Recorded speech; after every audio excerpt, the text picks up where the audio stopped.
Menyaksikan Breaking News CNBC Indonesia bersama saya Aneka Wijaya. Berikutnya kita akan simak konferensi pers dari Menteri Investasi dan juga Kepala BKPM mengenai redistribusi IUP kepada masyarakat untuk pengelolaan SDA yang inklusif dan berkeadilan. Dalam implementasi penyelenggaraan negara, rasanya kita belum memaksimalkan potensi-potensi perhatian dari resources yang ada pada sumber daya alam yang dimiliki oleh negara, terutama pada sektor pertambangan. Atas dasar pandangan itu, kami juga melihat bahwa peran serta daripada organisasi kemasyarakatan ini sangat penting di sektor pendidikan, kesehatan. Bahkan contoh saya dari Papua, saya itu SMP-nya pakai Yayasan Pendidikan Kristen, SMA-nya Yayasan Pendidikan Islam. Kontribusi mereka kepada pembangunan sumber daya manusia itu sangat luar biasa di Maluku, di Sulawesi, di daerah-daerah ini cukup besar. Muhammadiyah, NU itu cukup besar. Nah, kemudian pandangan Bapak Presiden menyampaikan bahwa IUP ini jangan hanya dikuasai oleh perusahaan-perusahaan gede, oleh investor-investor besar. Karena dalam berbagai perjalanan dinas Bapak Presiden ke daerah, menerima aspirasi juga tentang bagaimana organisasi-organisasi keagamaan ini juga diperankan. Tidak hanya sebagai objek, tapi juga sebagai objek. Itu aspirasi. Atas dasar aspirasi tersebut, maka pemerintah mencoba untuk mencarikan jalannya yang sesuai dengan aturan. Ataukah diterima? Karena kiai-kiai sepuh kita dulu ikut berjuang, Bung Karno menawarkan tanah, diterima, dan itu dibuat pondok di Besuk itu. Pondoknya Kiai As'ad, Kiai Sidik, semua pondok-pondok itu, dan punya kebun tembakau, kebun tebu. Pemberian Bung Karno. Berikut bahkan ada bangunannya.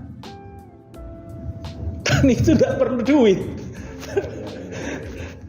Dan dilanjutkan pada masa Pak Harto. Terhadap pahlawan-pahlawan itu diberi hak pengelola hutan, HPH.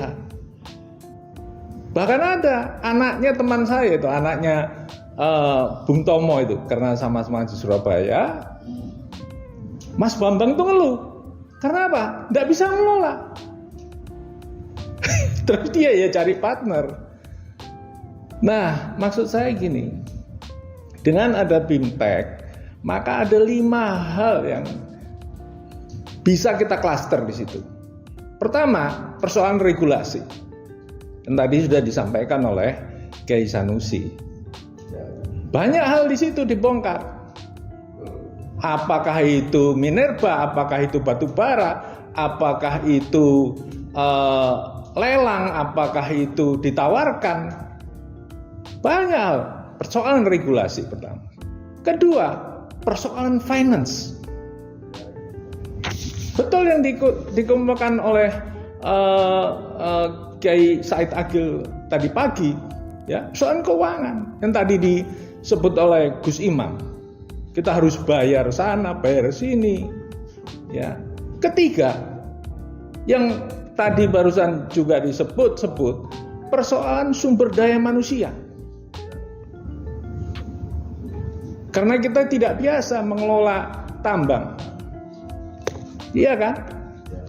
Ada persoalan-persoalan itu. Nah, kalau kita hidup tidak ada persoalan, nah terus bagaimana mau hidup?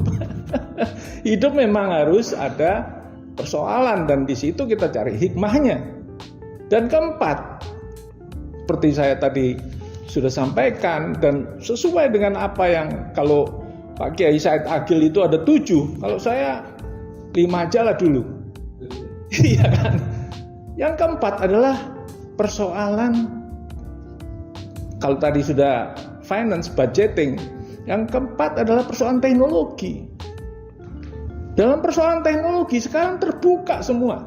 Bisa join dengan siapa aja dan negara manapun juga welcome untuk memberikan bimbingan, termasuk Islamic Development Bank, memberikan bimbingan teknologi kepada industri. Kita kan tambang itu kan industri kecil dan menengah dan desa itu. Ada itu kita buka programnya Islamic Development Bank, ada itu. Dan yang kelima adalah persoalan sustainable. Berkelanjutan enggak ini? Masa 5 tahun terus kita, ya kan? Kalau kita dipakai X, kalau kita dikasih yang X yang katanya ada persoalan tata ruangnya, ngambil punyanya adat, tanah adat atau hutan diambil, atau persoalan environment-nya, kan kita masuk itu dengan FS, visibility study. Kan kita bisa baca semua. Loh, kok saya dikasih X tapi andalnya begini, analisa dampak sosialnya begini, terhadap rakyat setempat melanggar human right, hak asasi manusia, kan bisa itu FS semua itu. Kira-kira begitu Pak Kiai Sanusi. Ya, Terima kasih. Saya kira